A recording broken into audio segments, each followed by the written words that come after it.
Hello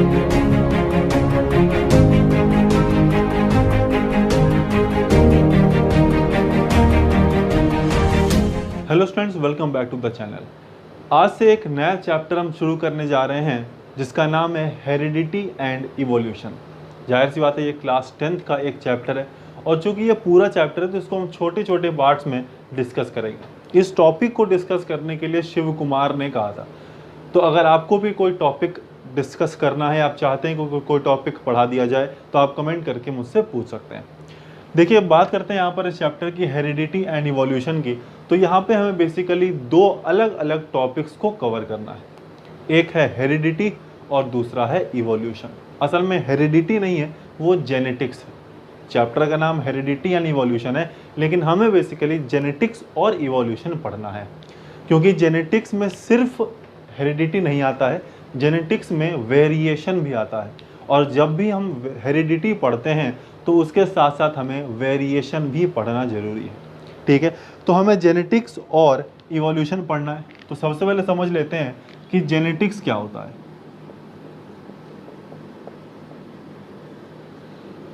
genetics is the collective study of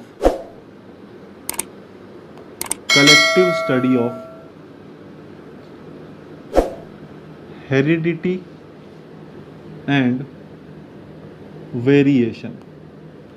heredity और variation के collective study को हम जेनेटिक्स कहते हैं। ठीक है, यानी कि जेनेटिक्स में हमें हेरिडिटी और वेरिएशन दोनों को पढ़ना है। तो समझ लेते हैं कि हेरिडिटी क्या होता है और वेरिएशन क्या होता है। ठीक है, देखिए सबसे पहले हेरिडिटी के बारे में बात करते हैं। हेरिडिटी वो प्रोसेस है जहां पर हम कैरेक्टर का ट्रांसफर करते हैं, transfer of character from parents to offspring. Parents से कैरेक्टर ऑफस्प्रिंग में जो ट्रांसफर होता है, इस प्रोसेस को हम हेरिडिटी कहते हैं। कोई भी कैरेक्टर अगर पेरेंट्स से ऑफस्प्रिंग में आ रही है तो उसे ही हम क्या कहते हैं, हेरिडिटी कहते हैं। लेकिन एक बात याद रखिएगा कि जब कभी भी कैरेक्टर का ट्रांसफर होगा, तो ऐसा नहीं है कि कंप्लीट पूरा का पूरा कैरेक्टर ट्रांसफर हो जाएगा। कुछ ना कुछ फर्क आ जाएगा, एग्जैक्ट कॉपी नहीं हो पाएगा। यही असल में डिफरेंस होता है एसेक्सुअल एंड सेक्सुअल रिप्रोडक्शन में। एसेक्सुअल रिप्रोडक्शन में एग्जैक्ट कॉपी बन जाता है, जिसे हम क्लोन कहते हैं। लेकिन सेक्सुअल रिप्रोडक्शन में एग्जैक्ट कॉपी नहीं बनता है, कुछ ना कुछ डिफरेंस आ जाता है। ठीक है, इसी डिफरेंस को हम वेरिएशन कहते हैं। ठीक है, तो पहली बात हमने हेरिडिटी कर ली कि हेरिडिटी वो प्रोसेस है जहां पर कैरेक्टर का ट्रांसफर होता है पेरेंट्स से ऑफस्प्रिंग में, लेकिन ये ट्रांसफर एग्जैक्ट कॉपी नहीं है, कुछ ना कुछ डिफरेंसेस के साथ है। तो यही डिफरेंस क्या है, वेरिएशन। इसीलिए मैंने आपसे कहा था कि हमें सिर्फ हेरिडिटी नहीं पढ़ना है, हेरिडिटी के साथ हमें वेरिएशन पढ़ना है, क्योंकि हेरिडिटी यानी कि जो ट्रांसफर है वो बिना वेरिएशन के नहीं पॉसिबल है। ठीक है, तो हम बात करते हैं वेरिएशन क्या होता है।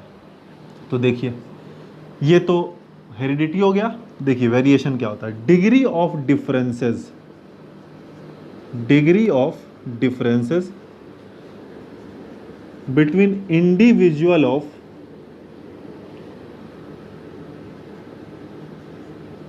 Same species. एक ही स्पीशीज के दो मेंबर के बीच में जो फर्क होता है उसे हम वेरिएशन कहते हैं।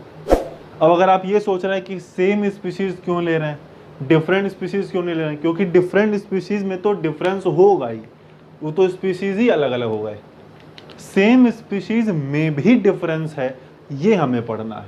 क्योंकि अगर स्पीशीज अलग अलग हैं, अब एक ह्यूमन बीइंग है और एक डॉग है, तो स्पीशीज अलग अलग हैं, तो उनमें तो डिफरेंसेस होगा ही, लेकिन दो member of the same species के बीच में भी डिफरेंस है, इसे हम वेरिएशन कहते हैं। जैसे कि कोई भी दो ह्यूमन बीइंग एग्जैक्ट कॉपी नहीं होता है एक दूसरे का, कोई ना कोई फर्क, कुछ ना कुछ डिफरेंसेस रहता ही है।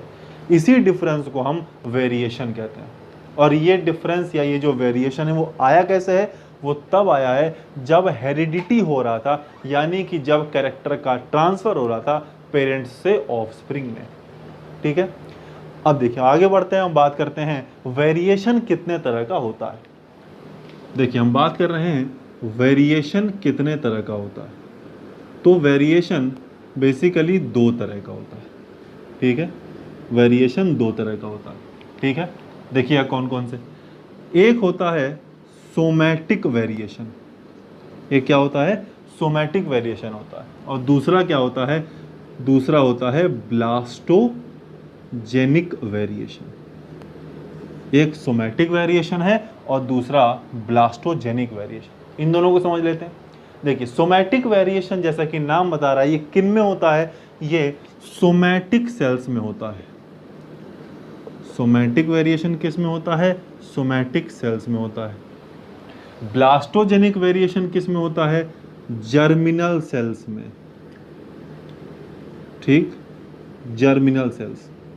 जर्मिनल सेल्स क्या होते हैं, गैमीट फॉर्मिंग सेल्स। ऐसे सेल्स जो गैमीट का फॉर्मेशन करते हैं, गैमीट फॉर्मिंग सेल्स, उन्हें जर्मिनल सेल्स कहते हैं। तो आप समझिएगा, सोमैटिक वेरिएशन सोमैटिक सेल्स में हो रहा है, ब्लास्टोजेनिक वेरिएशन जर्मिनल सेल्स में हो रहा है, यानी कि वो सेल जो गैमीट बनाता है।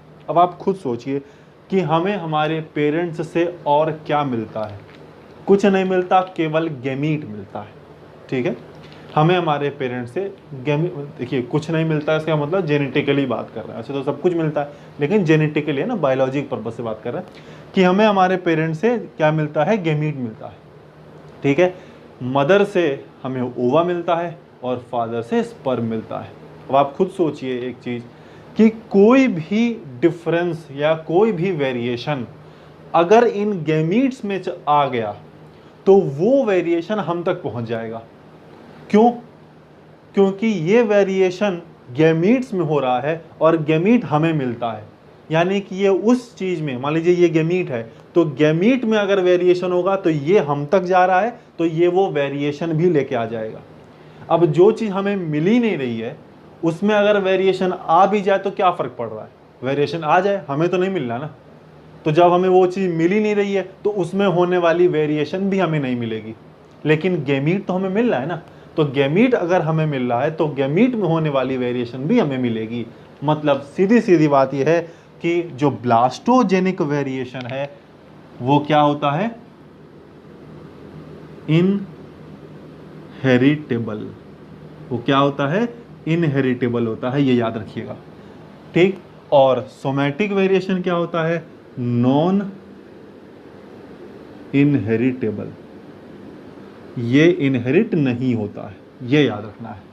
ठीक है, अब ये क्यों नहीं होता ये हमें समझ में आ गया है। ठीक है, चलिए इसके अलावा हमें 4 साइंटिस्ट के नाम डिस्कस करने हैं और उनका वर्क क्या था वो हमें डिस्कस करना है। ठीक है, देखिए 4 साइंटिस्ट हमें पढ़ना है। पहला साइंटिस्ट है मेंडल।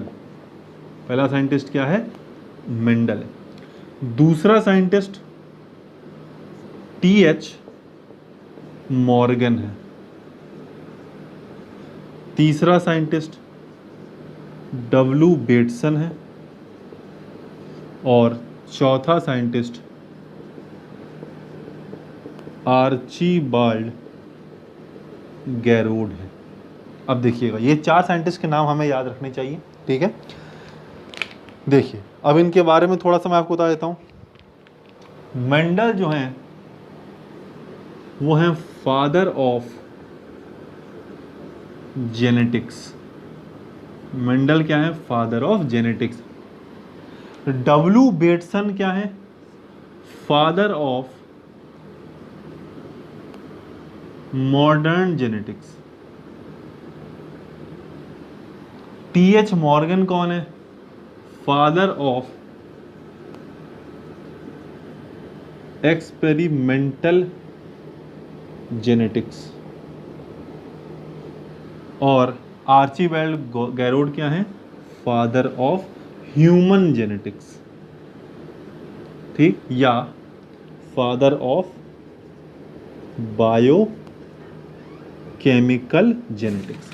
यही वो 4 साइंटिस्ट हैं जो कि फादर ऑफ जेनेटिक्स मेंडल है, father of experimental genetics T H. Morgan है, father of modern genetics W Bateson है, और फादर ऑफ ह्यूमन या बायोकेमिकल जेनेटिक्स जो है वो आर्चिबाल्ड गैरोड है।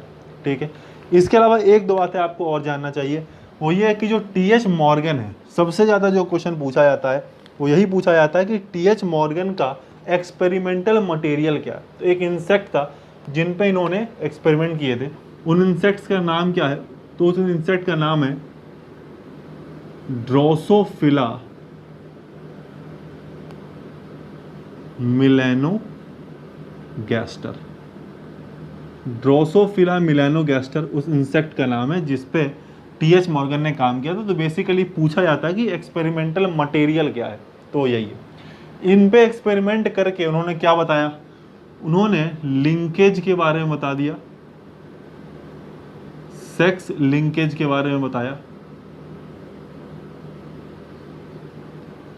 क्रॉसिंग ओवर के बारे में बताया, और क्रिस क्रॉस इनहेरिटेंस के बारे में बताया। अब ये क्या है वो आपको 12th लेवल पे समझना है, 10th लेवल पे सिर्फ इतना नाम याद रखना आपके लिए बहुत है। ठीक है, इसके अलावा आर्चिबाल्ड गैरोड, ठीक है, इन्होंने एक डिजीज की खोज की थी जिस डिजीज का नाम है एल्केप्टोन्यूरिया, जिसे कहते हैं ब्लैक यूरिन डिजीज, जो कि एक एंजाइम की डिफिशियंसी की वजह से होता है, जिसे कहते हैं होमोजेनेटिक एसिड ऑक्सीडेज। उस एंजाइम का नाम है। 10th लेवल पे आप मत याद रखिएगा एंजाइम, तो कोई दिक्कत नहीं है, सिर्फ नाम पता होना चाहिए कि आर्चिबाल्ड गैरोड ने किस बीमारी की खोज की थी, तो वो है एल्केप्टोन्यूरिया, जिसे ब्लैक यूरिन डिजीज कहते हैं। तो आज के लेक्चर में सिर्फ इतना ही डिस्कस करेंगे। आज हम लोगों ने डिस्कस किया है कि जेनेटिक्स क्या होता है, जो कि हेरिडिटी और वेरिएशन की कलेक्टिव स्टडी को कहते हैं। वेरिएशन कितनी तरह का होता है, तो 2 तरह का, सोमैटिक और ब्लास्टोजेनिक होता है, जिसमें से ब्लास्टोजेनिक इनहेरिटेबल था। इसके अलावा इन 4 साइंटिस्ट के नाम हमने डिस्कस कर लिए और वो किस किस के फादर हैं ये हमने डिस्कस कर लिया। सबसे ज़्यादा इंपॉर्टेंट क्वेश्चन है वो ये है, डब्ल्यू बेटसन किस एक्सपेरिमेंटल मटेरियल पे काम करते थे, तो वो थे ड्रोसोफिला मिलेनोगैस्टर। ठीक है, अगर आप चैनल पे नए हैं तो चैनल को सब्सक्राइब कर लीजिए और इसे ज़्यादा से ज़्यादा शेयर करिए।